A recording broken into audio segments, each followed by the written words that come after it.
अस्सलाम वालेकुम नाज़रीन। आज हम बात करेंगे हज़रत यूसुफ़ अलैहिस्सलाम की। ख़ानदान हज़रत यूसुफ़ अलैहिस्सलाम हज़रत याक़ूब अलैहिस्सलाम के बेटे और हज़रत इब्राहीम अलैहिस्सलाम के पड़पोते हैं। उनको ये शरफ़ हासिल है कि वो ख़ुद नबी, उनके वालिद नबी, उनके दादा और परदादा हज़रत इब्राहीम अलैहिस्सलाम अबुल अंबिया नबियों के बाप हैं। कुरान में इनका ज़िक्र 26 बार आया है और इनको यह भी फ़ख्र हासिल है कि इनके नाम पर एक सूरह यूसुफ़ कुरान में मौजूद है, जो सबक और नसीहत का बेनज़ीर ज़ख़ीरा है। इसीलिए कुरान मजीद में हज़रत यूसुफ़ अलैहिस्सलाम के वाक़े को अहसनुल क़सस कहा गया है। हज़रत यूसुफ़ अलैहिस्सलाम का ख़्वाब और यूसुफ़ के भाई।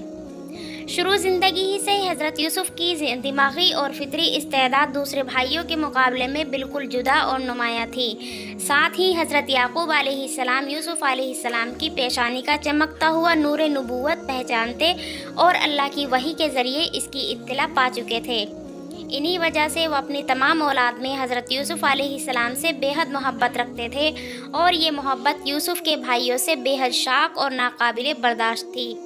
और वो हर वक्त इस फिक्र में लगे रहते थे कि या तो हज़रत याक़ूब के दिल से इस मोहब्बत को निकाल डालें या फिर यूसुफ़ ही को अपने रास्ते से हटा दें, ताकि किस्सा पाक हो जाए। इन भाइयों के हसद पर ख़यालात को ज़बरदस्त ठेस उस वक्त लगी जब यूसुफ़ अलैहिस्सलाम ने एक ख्वाब देखा कि 11 सितारे और सूरज और चाँद उनके सामने सजदा कर रहे हैं।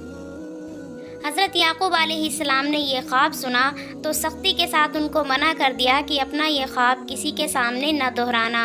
ऐसा न हो कि सुनकर तेरे भाई बुरी तरह तेरे साथ पेश आएं, क्योंकि शैतान इंसान के पीछे लगा है और तेरा ख्वाब अपनी ताबीर में बहुत साफ और वाज़ेह है। लेकिन हसद की भड़कती हुई आग ने एक दिन यूसुफ़ के भाइयों को उनके खिलाफ साजिश करने पर मजबूर कर ही दिया। आयत का तर्जमा, उनमें से एक ने कहा, यूसुफ को कत्ल ना करो और उसको गुमनाम कुएं में डाल दो कि कोई उसे उठा ले जाए। इस मशवरे के बाद सब जमा होकर हज़रत याक़ूब की खिदमत में हाजिर हुए और कहने लगे। आयत का तर्जमा, ए बाप, क्या बात है कि तुमको यूसुफ के बारे में हम पर एतमाद नहीं, हालांकि हम उसके खैर ख्वाह हैं।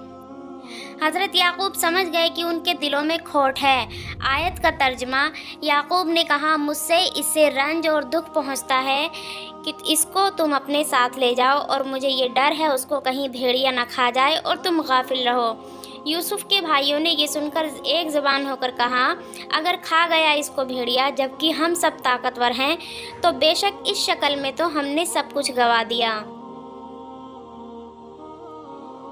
कनान का कुआं।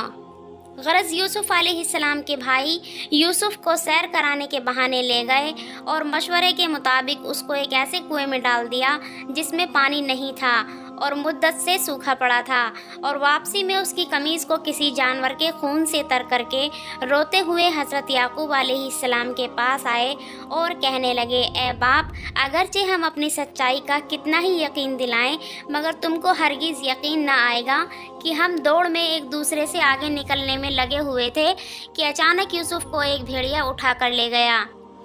हज़रत याक़ूब अलैहिस्सलाम ने हज़रत यूसुफ़ के लिबास को देखा तो खून से लथपथ था, मगर किसी एक जगह से भी फटा हुआ नहीं था और न चाक दामन था।